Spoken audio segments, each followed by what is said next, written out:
Shalom, saudara-saudara yang terkasih di dalam Tuhan. Mari kita membuka firman Tuhan ini dengan membaca kitab Injil dari 2 Tesalonika 3 ayat 7. Sebab kamu sendiri tahu bagaimana kamu harus mengikuti teladan kami, karena kami tidak lalai bekerja di antara kamu. Nah, ada peribahasa yang berbunyi, guru kencing berdiri, murid kencing berlari.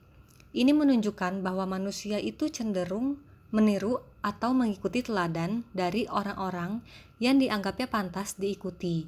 Bahkan, ada kecenderungan yang lebih buruk untuk perilaku yang negatif.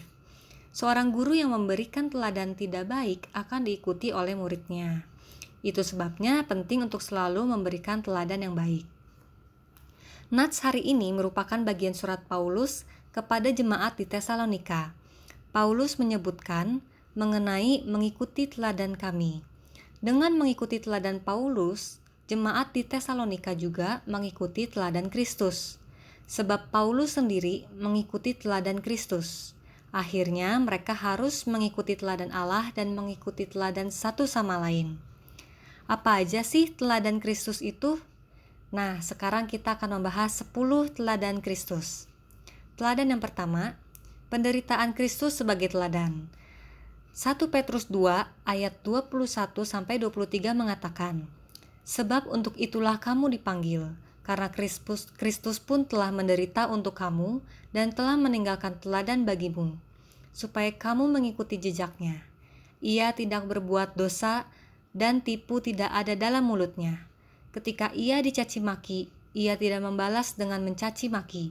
Ketika ia menderita, ia tidak mengancam, tetapi ia menyerahkannya kepada Dia yang menghakiminya dengan adil.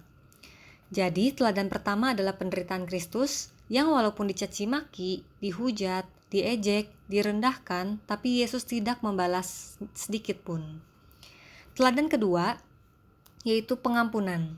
Seperti kita tahu, Yudas adalah murid Yesus yang mengkhianati dan menjualnya kepada musuhnya di Taman Getsemani sesaat sebelum Tuhan Yesus ditangkap dan disalibkan. Walaupun begitu, Yesus tidak marah, melainkan menyapanya dengan kalimat sapaan sahabat. Yesus mengajarkan untuk mengasihi musuh kita, bukan membalasnya. Saat ia disalibkan, Tuhan juga mengampuni orang-orang yang menyalibkannya melalui doanya. Lukas 6 ayat 27-28 bunyinya, aku berkata, kasihilah musuhmu, berbuatlah baik kepada orang yang membenci kamu. Mintalah berkat bagi orang yang mengutuk kamu, berdoalah bagi orang yang mencaci kamu. Kemudian, teladan ketiga yaitu kerendahan hati. Rasul Paulus mengatakan dalam Filipi 2 ayat 6-8 bahwa Yesus adalah Allah yang tidak menganggap dirinya kesetaraan dengan Allah sebagai miliknya yang harus dipertahankan, melainkan Tuhan Yesus mengosongkan dirinya dan mengambil rupa sebagai hamba dan menjadi sama seperti manusia dan merendahkan dirinya serta taat sampai mati di kayu salib. Yesus rela meninggalkan semuanya untuk menjadi manusia. Padahal dalam Yohanes 10 ayat 30 mengatakan bahwa Yesus dan Bapa adalah satu. Kemudian, teladan yang patut kita ikuti adalah kemurahan hati. 2 Korintus 8 ayat 9 menuliskan bahwa karena kasih karunia Tuhanlah kita sebagai anaknya dijadikannya kaya. Dari Yesus lahir, ia lahir dalam kemiskinan. Dibesarkan dalam kemiskinan, bahkan sampai mati pun kuburannya bukan miliknya. Ia memberikan semuanya kepada kita, anaknya, karena ia murah hati. Teladan kelima, yaitu tidak berdosa. 1 Petrus 2 ayat 22 menuliskan bahwa Yesus tidak pernah berbuat dosa dan mulutnya tidak pernah mengatakan dusta.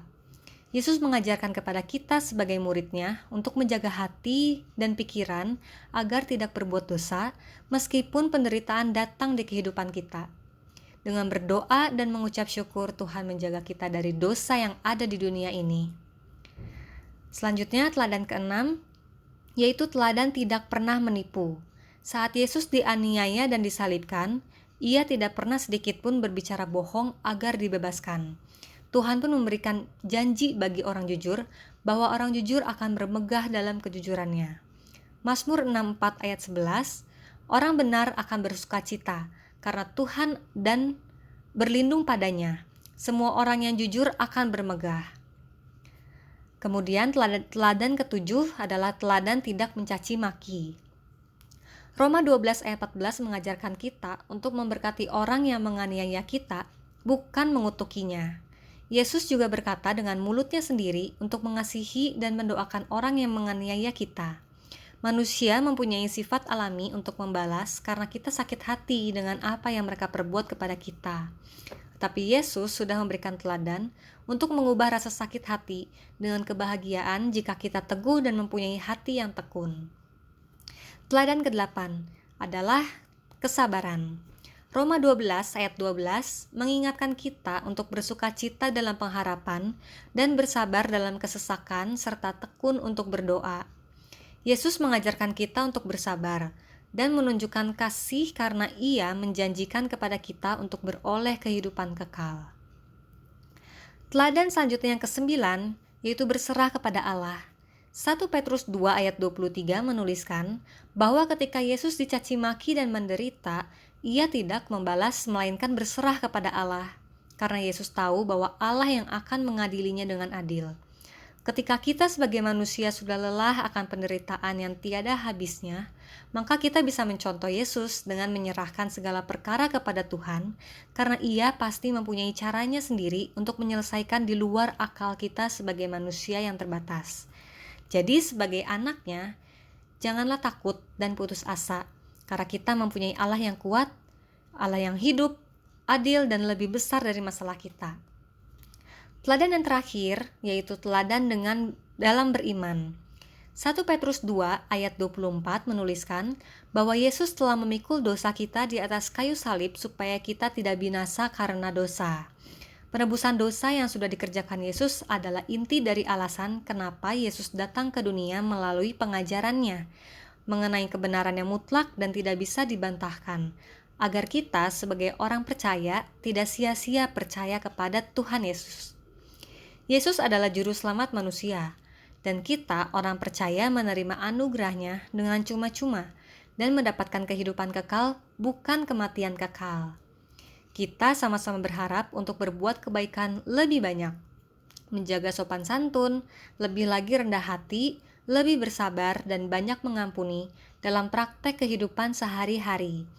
Mari kita saling mengingatkan untuk memperbaiki diri, untuk lebih baik lagi ke depannya, dengan mengikuti ke-10 teladan Yesus Kristus.